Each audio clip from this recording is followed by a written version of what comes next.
ജീവന്റെ ഉറവിടം ക്രിസ്തുവത്രേ. നാവിലാലവനെ നാം ഘോഷിക്കാം.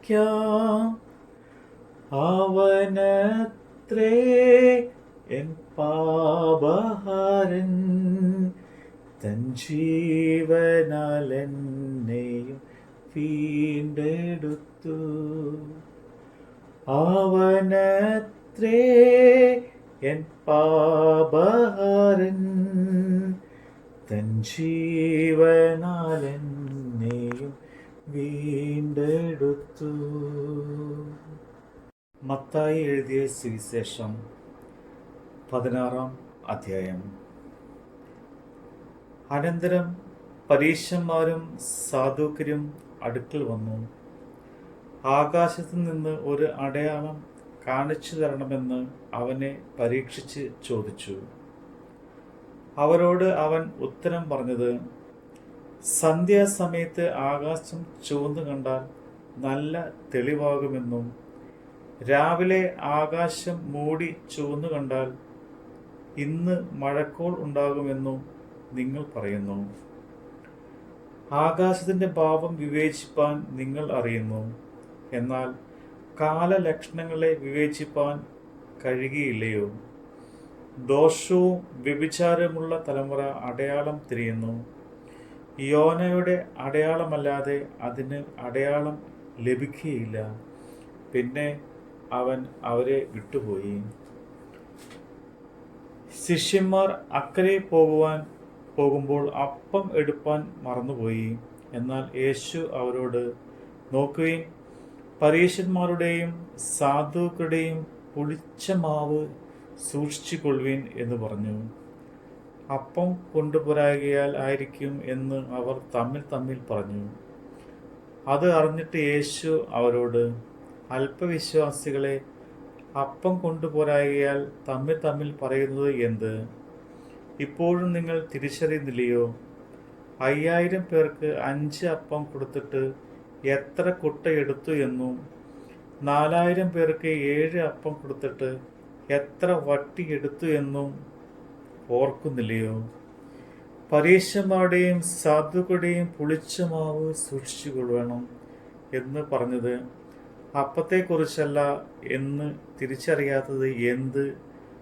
അങ്ങനെ അപ്പത്തിൻ്റെ പുളിച്ച മാവല്ല, പരീശന്മാരുടെയും സാധുക്കളുടെയും ഉപദേശമത്രേ സൂക്ഷിച്ചു കൊള്ളുവാൻ അവൻ പറഞ്ഞത് എന്ന് അവർ ഗ്രഹിച്ചു.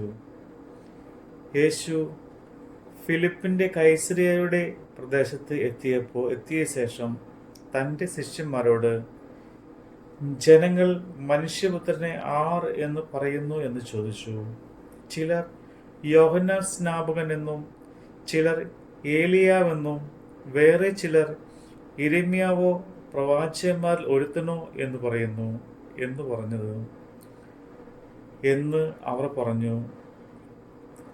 നിങ്ങളോ എന്നെ ആർ എന്ന് പറയുന്നു എന്ന് അവൻ ചോദിച്ചതിന് ശീമോൻ പത്രോസ്, നീ ജീവനുള്ള ദൈവത്തിൻ്റെ പുത്രനായ ക്രിസ്തു എന്ന് ഉത്തരം പറഞ്ഞു.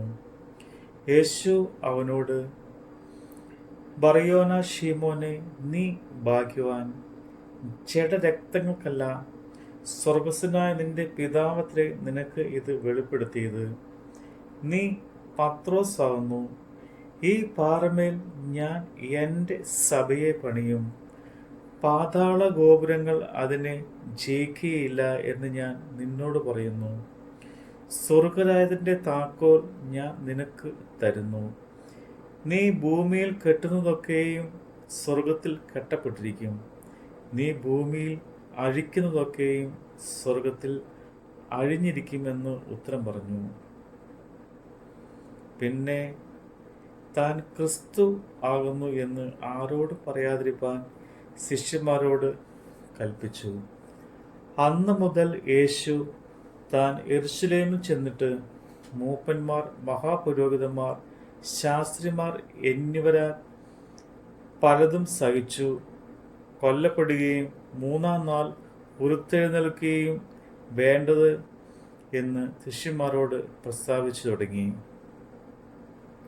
പത്രോസ് അവനെ നേരിട്ട് കൊണ്ടുപോയി, കർത്താവേ, അത് അരുതേ, നിനക്ക് ഇങ്ങനെ ഭവിക്കരുതേ എന്ന് ശാസിച്ചു തുടങ്ങി. അവനോ തിരിഞ്ഞ് പത്രോസിനോട്, സാത്താനെ, എന്നെ വിട്ടുപോ, നീ എനിക്ക് ഇടർച്ചയാവുന്നു. നീ ദൈവത്തിൻ്റേതല്ല, മനുഷ്യരുടെ അത്രേ കരുതുന്നത് എന്ന് പറഞ്ഞു.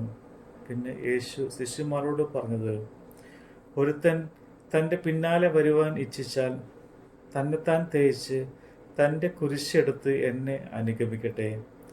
ആരെങ്കിലും തൻ്റെ ജീവനെ രക്ഷിപ്പാൻ ഇച്ഛിച്ചാൽ അതിനെ കളയും. എൻ്റെ നിമിത്തം ആരെങ്കിലും തൻ്റെ ജീവനെ കളഞ്ഞാൽ അതിനെ കണ്ടെത്തും. ഒരു മനുഷ്യൻ സർവ്വലോകവും നേടിയിട്ടും തൻ്റെ ജീവനെ നഷ്ടപ്പെടുത്തിയാൽ അവന് എന്ത് പ്രയോജനം?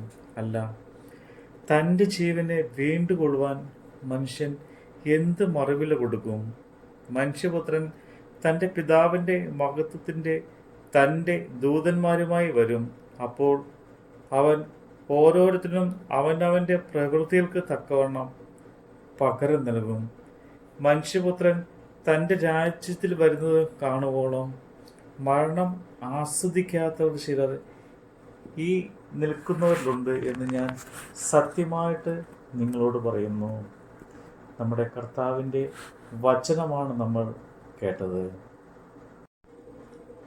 താഴ്ചയിലെനിക്കവൻ തണലേകി, താങ്ങി എന്നെ വീഴ്ചയിൽ വഴി നടത്തി, തുടച്ചെൻ്റെ കണ്ണുനീർ പൊൻകരത്താ, തുടിക്കുന്നൻ മനം സ്വർഗ സന്തോഷത്താ,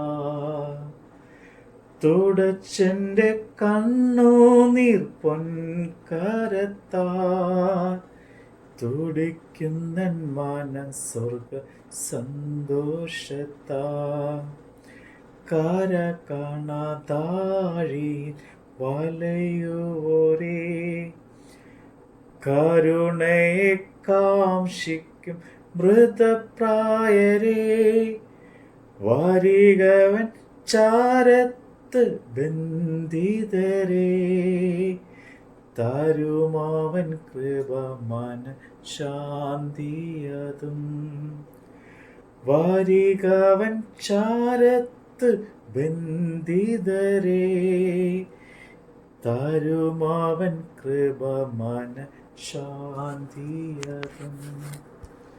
ജീവന്റെ ഉറവിടം ക്രിസ്തുവത്രേ.